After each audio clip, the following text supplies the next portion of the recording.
Ooh, how's it going, YouTube? It's been a hot minute since I've been here on YouTube making videos. Life's been crazy, but I've still been shooting some photographs. If you're following me on Instagram, Twitter, you've been seeing what I've been making this last month and a half or two.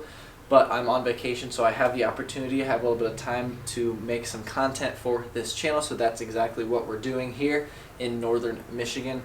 So to start off the video, I want to take you back in time a couple evenings ago when I shot a roll of HP5 in this Canon AE1, and then also a roll of Portra 400 in my Mamiya 645 at sunset.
So really not bad for the very first roll of the trip. I'm super hyped on it. I enjoy a lot of those photos. They have a kind of beachfront, small town type vibe. Really enjoy the way they turned out. HP5 does a good job with those kind of soft black and white color palettes. So anyway, a little bit later that evening, around sunset, I went to the opposite side of this kind of Lake Michigan Bay. So you kind of drive around the outside, and there's another town on the opposite side that's really nice for catching sunsets, called Petoskey, Michigan. So I went over there, and there's a little pier that extends out into Little Traverse Bay, part of Lake Michigan. And so I went out there with my Mamiya 645, and as you're going to see, I'm going to load up a roll of Portra 400 and take some frames.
super good frames from that roll of Portra 400. I've got a couple particular favorites. One would be that shot on the pier of the lighthouse with the little family off to the side and that shadow on the lighthouse itself.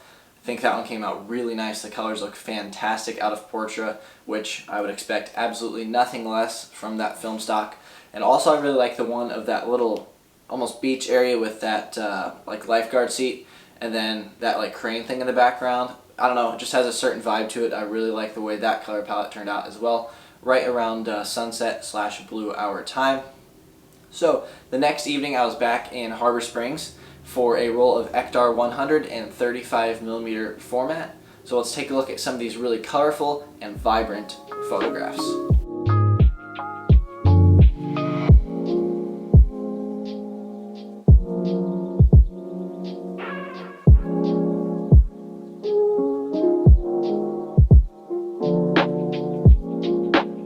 I've got them on my phone here for reference. So a couple of particular favorites I have. I really like the one of the red kayak. That one just has a really nice color palette with the greens popping, the blues popping, the reds popping. That one looks really good.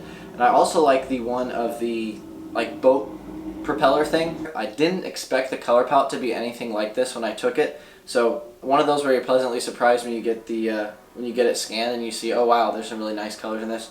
This one came out really nice with the kind of red, orange, and those blue hues as well. So ektar always looks really good around sunset. The colors are just so vibrant. Anything with kind of greens and blues, oh, it looks heavenly. So the next morning I woke up and I just wanted to walk around the cottage area that we were staying at.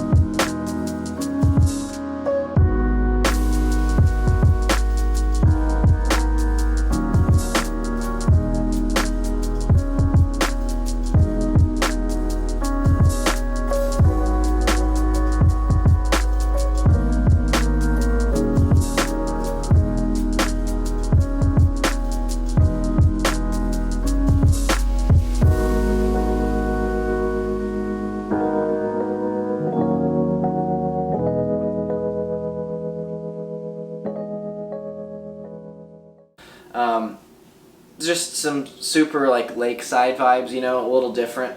There's a couple standout frames here. I'm going to kind of roll through. This first one, you got this bird on a wire with a basketball hoop and some pine trees silhouetted out. This one's really nice. These were shot on Kodak Gold 200. So of course they looked really nice, had those vintage feels. Little photo set here near the marina. I love that how it says water temperature 80 degrees, go jump in the lake. That's super funny. Just looks really cool. And then this one here was in the marina itself, just the back of a little fishing boat. Just trying to tell the story of the area a little bit and to provide some context. These next couple here are some boats. I really like these. These have a classic kind of American vibe to them. I really like the tonality of these. They were super unique and I'm really happy with how they look. So next we're going to move on to a roll of medium format HP5 400. This was the very first roll of HP5 I've shot in the medium format, and this was actually shot at 800 ISO. So I had to push it in development a little bit, and I'm really happy with the results. Still looks super sharp, and personally I couldn't tell it wasn't shot at 400. I didn't notice any crazy increases in grain, and obviously it's still super sharp. So let's kind of roll through a few of these photos right now.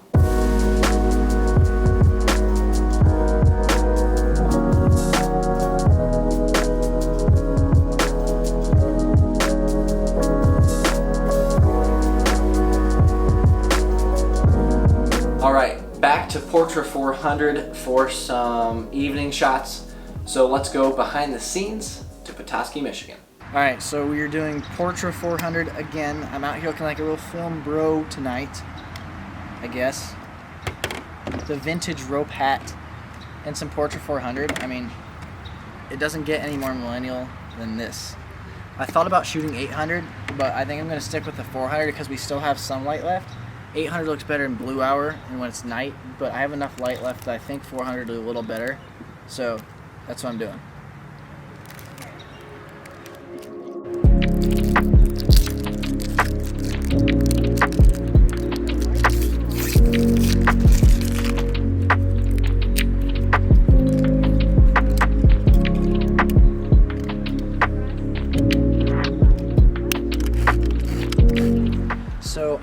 think I'm gonna shoot this at, I'm gonna try and shoot at 200, so slightly overexposed just to soften everything out that little bit. That's kind of what I like. I like these pastel colors this time of day. So we're losing light, so let's go. All right, shot number 1. I like the reflection on these windows here of this house behind you. Really like what's going on with this scene. We got trees kind of framing it up, and then we have those windows kind of glowing there on the right side of your screen. So I'm going to shoot this. It looks like my settings are going to be, I'm gonna go f11 for max sharpness, and it's telling me 1 second exposure. That's kind of on the mid-tones. The shadows are 2 seconds. So I'm gonna run this at 2 seconds just to make sure I can pull detail out of those shadows.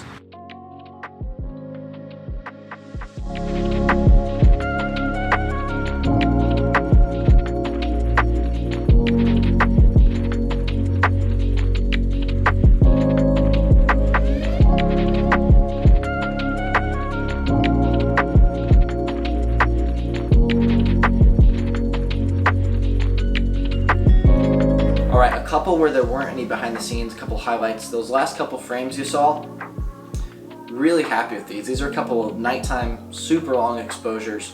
There was like an old bar that's completely out of business, and it had like this shattered window on it with some like red and bluish light coming from inside. I don't know, I just think it looked really interesting. It's a unique frame, something you don't see every day. So of course, Portra 400 handled it exceptionally. Now, the last evening that I was able to take photos, I shot 2 rolls. The first roll we're gonna see here is some Cine Still 50D around the town of Charlevoix, Michigan. So on one side they kind of have a little bay where there's some boats and stuff parked. And then on the other side, it's Lake Michigan itself with a nice little pier again. Really happy with the color palette. You're gonna notice some weird light leaks on some of these, but that is something I have found to be common with Cinestill, having shot some 800T before. You know, I prefer that it weren't so strong on some of these photos, but you know, it is what it is. There's nothing you can do about it, and it's kind of the fun of film. So let's go through some photos on Cinestill 50D.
Standout frames from that roll.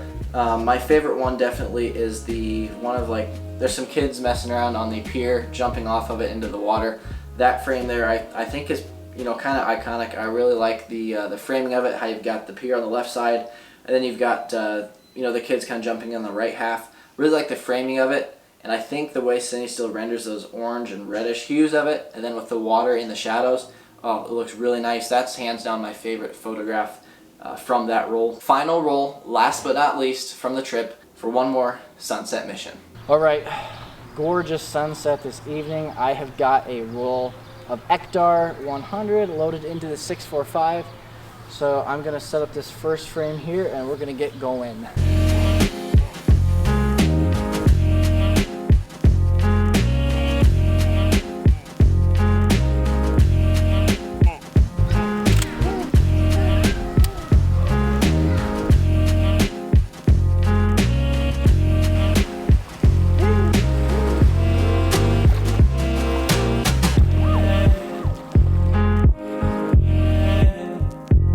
Well guys, that does it. Over 50 photos you saw in this video. Comment down below, timestamp which one you liked the best. Hey, I really hope you enjoyed the video. If you did, don't forget to subscribe and hit the like button. Check me out on Instagram and Twitter. All that stuff is going to be linked below in the description. I would really appreciate it, guys, if you take a look at more of my work. This stuff I'll be continuing to post over on those social media platforms, so make sure you go over, give it a double tap when I do drop some of these images over there on Instagram and Twitter. Thank you guys so much for watching, and I'll catch you in my next video.